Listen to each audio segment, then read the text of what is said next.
সরকারকে অনুরোধ করতে চাই, আমাদের নবী আপনার নবী, আমাদের আল্লাহ আপনার আল্লাহ। প্রশাসনকে বলতে চাই, আমাদের নবী আপনার নবী, আমাদের আল্লাহ আপনার আল্লাহ।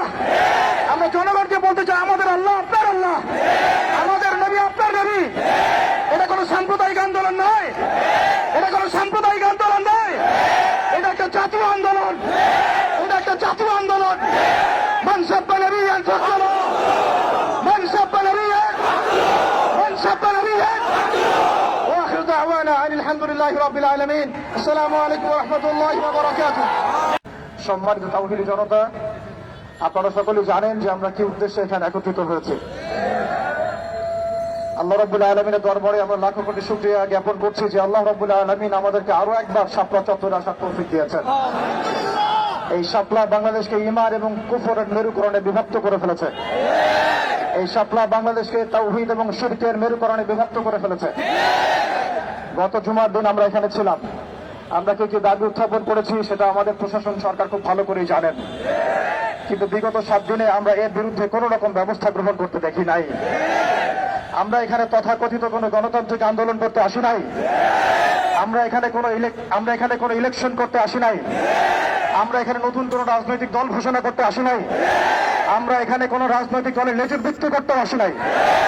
আমরা যারা এখানে হাজির হয়েছি একমাত্র আল্লাহ এবং তার রাসূলের মহব্বতে হাজির হয়েছি। আমরা যারা এখানে হাজির হয়েছি শুধুমাত্র এক আল্লাহ এবং তার রাসূলের প্রেমে হাজির হয়েছি। আমরা বাংলাদেশের মধ্যে খেয়াল করে দেখছি, অভ্যুত্থান হচ্ছে, সংবিধান সংস্কার হচ্ছে, নতুন রাজনৈতিক দল গঠন হচ্ছে, ইন্টারনাল অনেক মিটিং হচ্ছে, অনেক মিছিল হচ্ছে, পলিসি মেকিং হচ্ছে, এবং আমরা দেখছি নির্বাচনের প্রস্তুতি চলছে।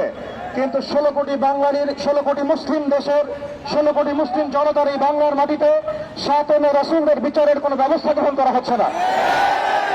তার মানে কি আমরা ধরে নিব যে সাতমে রাসূল এই ইস্যুটি এবং মুরতাদ এই ইস্যুটি, ব্লাসফেমির এই ইস্যুটি আপনাদের কাছে রাজনীতি, অর্থনীতি, সংস্কৃতির চাইতে গৌণ বিষয়?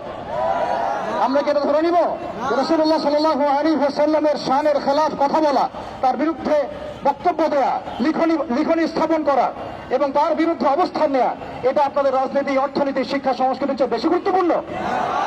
যদি এটা আপনারা প্রচার করতে চান এবং এটা প্রমাণ করতে চান, তাহলে বাংলার তাওহীদি জনতা কিন্তু চুপ করে বসে থাকবে না। তাওহীদি জনতা, আরেকটা বিষয় আমি স্পষ্ট করতে চাই, সেটা হচ্ছে বাংলাদেশে কেউ হিন্দু হোক আমাদের কোনো আপত্তি আছে? কেউ বৌদ্ধ হলে আমাদের কোনো আপত্তি আছে? কেউ খ্রিস্টান ধর্মাবলম্বী হলে আমাদের কোনো আপত্তি আছে? কেউ যদি নাস্তিকও হয়ে যায় আমাদের কোনো আপত্তি নাই। কিন্তু নাস্তিকতার দোহাই দিয়ে সেই লেভেলকে ব্যবহার করে যখন আপনি আল্লাহ এবং তার রাসূলের শানে কটূক্তি করবেন, আমাদের আপত্তি তখনই আমরা ঘরে চুপ করে বসে থাকবো না ইনশাআল্লাহ। আপনি নাস্তিক হয়ে জাহান্নামে যান, আমাদের কোনো আপত্তি নাই। কিন্তু নাস্তিকতার আদলে আপনি মুসলিমদের সেন্টিমেন্টকে আঘাত করতে পারেন না। আপনি কোন ধর্মের তাবেদার হয়ে ইসলাম ধর্মকে কটূক্তি করতে পারেন না। আপনি ইসলাম ধর্মের এবং তাওহীদি জনতার সেন্টিমেন্টে আঘাত করতে পারেন না। আমরা নবী সাল্লাল্লাহু আলাইহি ওয়াসাল্লামের স্পষ্ট হাদিস শুনিয়েছিলাম, আপনাদের সবার মনে আছে, মান সাব্বা নবিয়্যান ফাকতুলুহু, মান সাব্বা নবিয়্যান, মান সাব্বা নবিয়্যান। এখন আপনারা সবাই জানেন এই দায়িত্ব কার উপর বর্তায়? এই দায়িত্ব বর্তায় আমাদের সরকারের উপরে। সরকার মুসলিম হোক, অমুসলিম হোক, ইন্টারিম হোক অথবা দলীয় সরকার হোক, যে কোনো সরকারই হোক না কেন, তার উপরে দায়িত্ব বর্তায় তারা যেন সাতমে রাসূলের বিচার করেন, তারা যেন আল্লাহ দ্রোহীদের বিচার করেন, তারা যেন ইসলাম বিদ্বেষীদের বিচার করেন, তারা যেন ইসলাম ফোবিয়া যারা ছড়ায় তাদের বিচার করেন। কিন্তু এখন পর্যন্ত আমরা তাদেরকে মামলা দিতে পর্যন্ত দেখি নাই। আমাদের ভাইরা থানায় থানায় ঘুরেছেন, মামলা নেওয়া হয় নাই। এই তথাকথিত গণতান্ত্রিক আইনের এবং এই তাগুতি সিস্টেমের মার পেছে সাতমে রাসূলের মতো স্পর্শগত ইস্যুতে মামলা দেওয়া হচ্ছে না।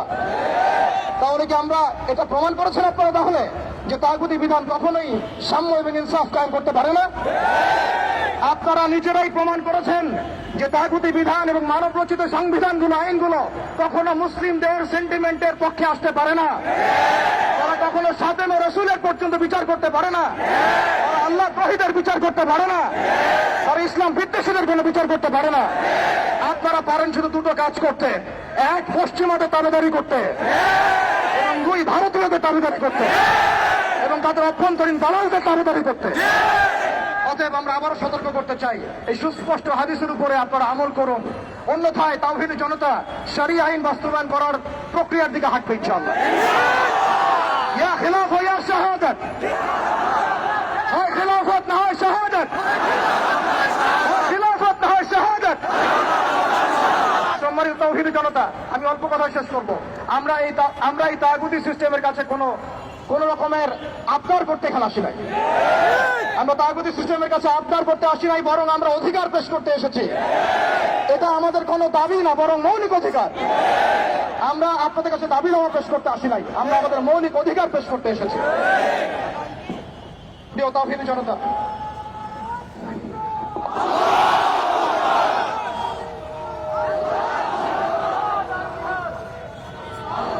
প্রিয় তাওহীদি জনতা, আমাদের হাতে সময় কম, আমি 2 মিনিটে শেষ করছি। আমরা এখানে বিগত জুমায় রাখাল রাহা এবং তার দর্শকদের ব্যাপারে ব্যবস্থা নেওয়ার জন্য এখানে এসেছিলাম, এই দাবি উত্থাপন করার জন্য এসেছিলাম, কিন্তু আমরা আর কোনো বাস্তব প্রতিফলন দেখি নাই। আজকে আমরা আরো বড় পরিসরে দাবি দেওয়া পেশ করবো, বরং এটা আমাদের অধিকার। সেটা হচ্ছে শুধু রাখাল রাহা নয়, বরং যত প্রকার সাতেমে রাসূল আছে, যত প্রকার আল্লাহ দ্রোহী আছে, ইসলাম বিদ্বেষী আছে, প্রশাসনের মধ্যে হোক, আমলাতন্ত্রের মধ্যে হোক, এমপি মন্ত্রীর মধ্যে হোক, জনগণের মধ্যে হোক, ব্লগারদের মধ্যে হোক, যে কোনো শ্রেণী পেশার মধ্যে হোক না কেন, তাদের সবার বিচার বাংলার মাটিতে করতে হবে। এখানে আমরা শুধু একজন রাখাল রাহার বিপক্ষে কথা বলতে আসি নাই, আমরা রাখাল রাহার যত রকম দোষর আছে, তাবেদর আছে, সবার বিরুদ্ধে আমাদের অবস্থান স্পষ্ট করতে এসেছে। দ্বিতীয় কথা হচ্ছে, এই সিস্টেম প্রণয়ন করতে হবে এমন ভাবে যাতে আন্তর্জাতিক বিচার ব্যবস্থাকে পর্যালোচনা করে এমন একটা ব্লাসফেমি আইন বাংলাদেশে প্রণয়ন করা হয়, যাতে এই বিষয়গুলোর বিচার তো হয়, ইন ফিউচার ভবিষ্যতে বাংলাদেশের মাটিতে কেউ আল্লাহ এবং তার রাসূলকে কটূক্তি করার সাহস না পায়। এমন একটা আইন আমরা প্রণয়ন করতে চাই আপনাদের মাধ্যমে, এবং এমন একটা আইন প্রণয়নের দাবি করতে চাই আপনাদের কাছে, যেই আইনের মধ্য দিয়ে আগামীর বাংলাদেশে কোন প্রজন্ম গড়ে উঠবে না যারা আল্লাহ এবং তার রাসূলকে গালিগালাজ করে। আমরা জানি আপনারা শরিয়া কায়েম করতে পারবেন না, আমরা জানি আপনারা ইমারত কায়েম করতে পারবেন না, আমরা জানি যে আপনারা আল্লাহর বিধানকে আল্লাহর জমিনে বাস্তবায়ন করার ক্ষমতা রাখেন না, কিন্তু অন্তত সাতেমদের বিচারের আইনটা বাস্তবায়ন করে নিজেদের ঈমান এবং মুসলিমত্বের ন্যূনতম পরিচয়টুকু দেন। নিজেদের ঈমান এবং মুসলিমত্বের ন্যূনতম পরিচয়টুকু আপনারা প্রদান করেন। প্রিয় তাওহীদি জনতা, আমরা শেষ কথা বলছি এটাই, যে আমাদের সরকার এদের বিরুদ্ধে আমাদের অবস্থান নয়, আমাদের প্রশাসন তাদের বিরুদ্ধে আমাদের অবস্থান নয়, আমাদের জনগণ তাদের বিরুদ্ধে আমাদের অবস্থান নয়। আমরা আজকে চাইলে এখানে কোটি মানুষের সমাবেশ করতে পারতাম। আমরা ওয়ার্ল্ড অ্যাফেয়ার্স বুঝি, আমরা জিও পলিটিক্স বুঝি, আমরা দেশের অভ্যন্তরীণ বিশৃঙ্খলাগুলো বুঝি, কিন্তু আমরা সাতেমে রাসূলের ইস্যুতে কেউ চুপ থাকবো না ইনশাআল্লাহ। যতদিন পর্যন্ত আপনারা এটা বাস্তবায়ন করবেন না, ততদিন পর্যন্ত বাংলা তাওহীদি জনতা ঘরে কখনোই চুপ করে বসে থাকবে না। অতএব আমরা সরকারকে অনুরোধ করতে চাই, আমাদের নবী আপনার নবী, আমাদের আল্লাহ আপনার আল্লাহ। প্রশাসনকে বলতে চাই, আমাদের নবী আপনার নবী, আমাদের আল্লাহ আপনার আল্লাহ। আমরা জনগণকে বলতে চাই, আমাদের আল্লাহ আপনার আল্লাহ, আমাদের নবী আপনার নবী। এটা কোনো সাম্প্রদায়িক আন্দোলন নয়, এটা কোনো সাম্প্রদায়িক আন্দোলন নয়, এটা একটা জাতীয় আন্দোলন, এটা একটা জাতীয় আন্দোলন। মান সাব্বা নবিয়্যান ফাকতুলুহু, মান সাব্বা নবিয়্যান, মান সাব্বা নবিয়্যান। ওয়া আখিরু দাওয়ানা আনিল হামদুলিল্লাহি রাব্বিল আলামিন। আসসালামু আলাইকুম ওয়া রাহমাতুল্লাহি।